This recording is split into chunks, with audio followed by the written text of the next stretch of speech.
defensores da pedofilia querem dizer que ela é doença para dizer que não é crime e depois tornam crime dizer que é doença. Agora, querem colocar a pedofilia como doença, insinuando preconceito. A questão médica envolvendo os pedófilos que sofrem de um transtorno. Isabela, há muito preconceito com relação a isso, mas fato é que é uma doença, não tem cura, mas tem tratamento. Daqui a pouco esses canalhas vão querer dizer que somos pedofóbicos. Essas pessoas já defendem a pedofilia como opção sexual que deve ser respeitada.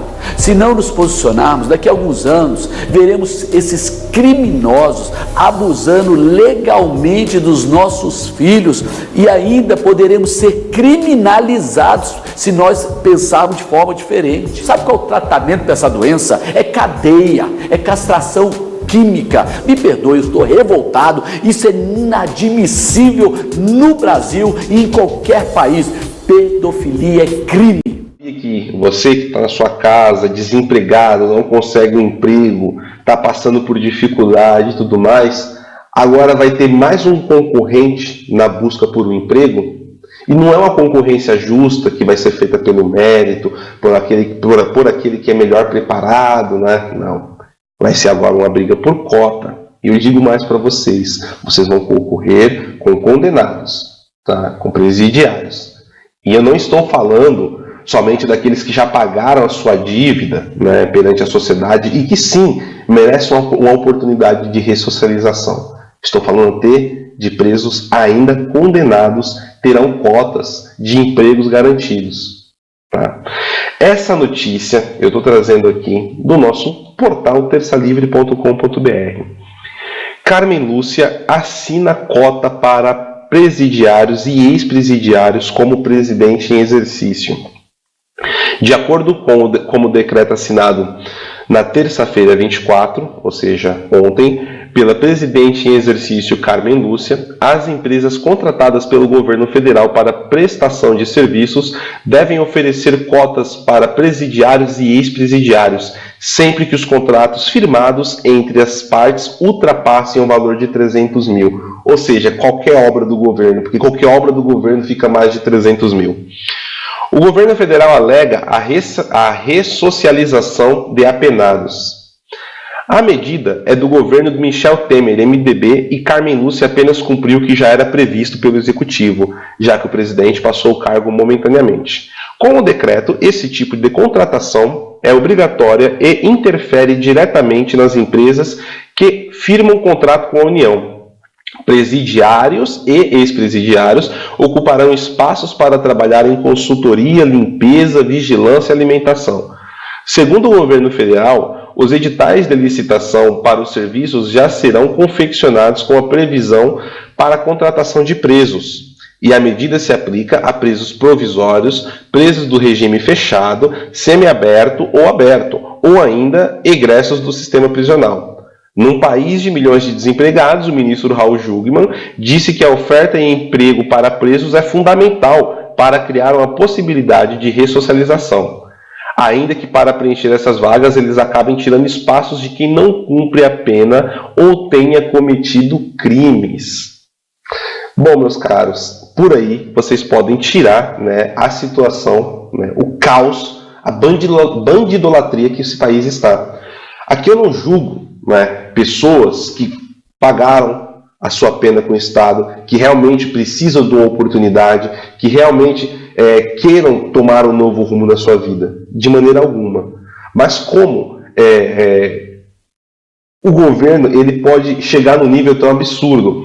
Porque nós já temos aí a tão famigerada, né, e falada Bolsa Auxílio para Detentos, né, onde a família recebe um determinado valor, se eu não estou enganado, é em torno de um salário mínimo, né, a família vai recebendo porque aquela pessoa está impossibilitada de sustentar a sua família. Por quê? Porque está preso, cacete, porque é um criminoso. Por isso que ele não consegue. Né? É revoltante isso. E aí agora você pega, onde tem diversos pais de família, né, que acorda cedo, vai para o ponto de ônibus igual aqui em São Paulo, é assaltado dia e noite, né, é assaltado toda hora. leva tiro, bala perdida, e ainda esse cara que faz isso vai preso e ainda toma um emprego desse pai de família, ou de um jovem ou uma jovem que está querendo ingressar na vida pública trabalhando. Essa é a merda do governo que nós temos, é a porcaria do país que nós temos, meus caros, tá? É isso que esse país tem. Bom, desculpem, mas é revoltante isso. É revoltante. Todo ser humano tem direito a uma segunda chance. Mas você dá emprego para uma pessoa que está dentro do regime fechado, afastado da sociedade. Enfim. Eu quero saber, a viúva vai ter emprego do assassinado? Bom, pessoal, eu vou passar.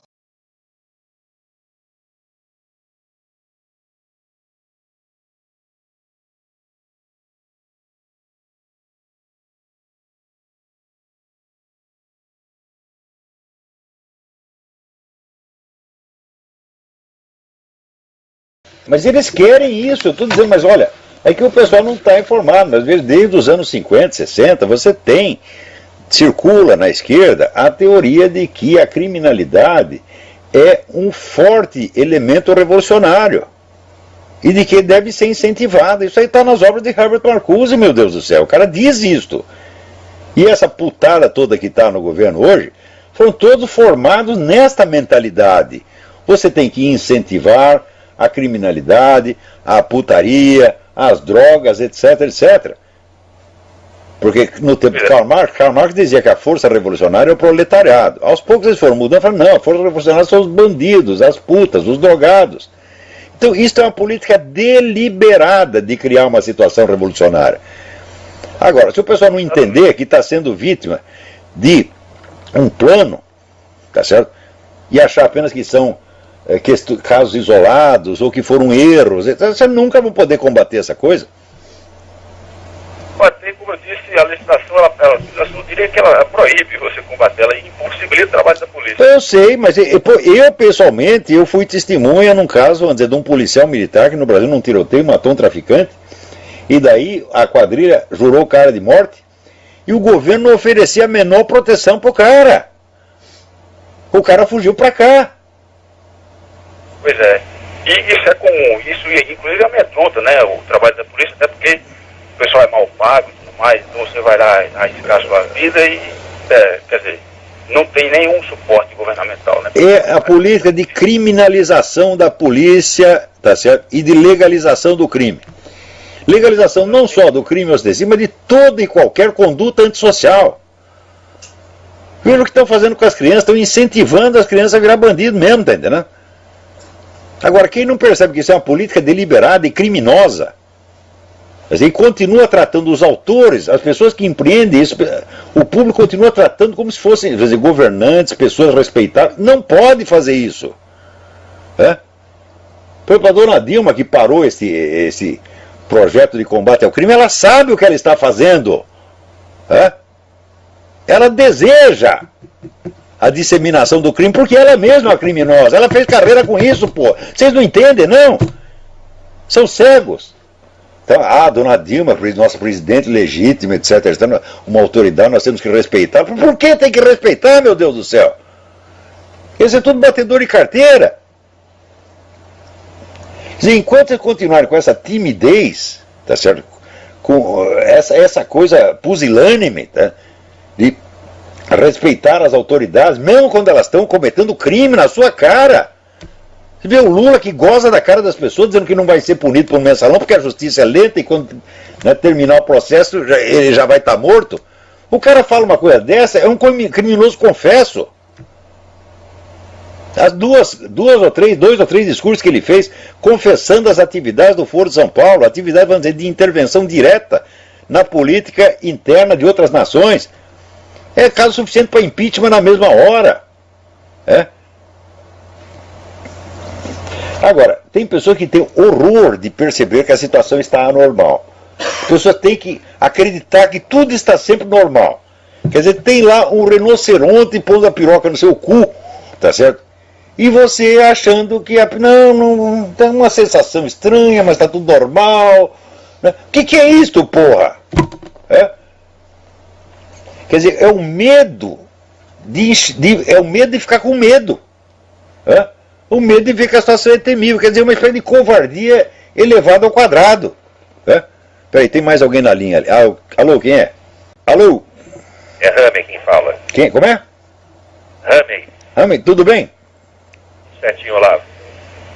Olavo, na realidade eu enxergo muitas coisas aqui no Brasil e queria usar um pouco do seu tempo para a gente poder discutir seriamente sobre isso. O que acontece no Brasil, na realidade, é que existe uma estrutura pesadíssima por trás de cada ação dessa, né? Claro. Imagina só que a gente fala sempre, a gente vê na mídia aberta que a indústria da violência. Quem são os donos dessas empresas de segurança particular? Delegados, políticos, pessoas do Poder Judiciário, que são donos das empresas de segurança. Precisam da violência explícita para que as pessoas tenham medo, para que as pessoas contratem um serviço privado de segurança. Isso é nítido e claro para quem quiser fazer uma pesquisa profunda.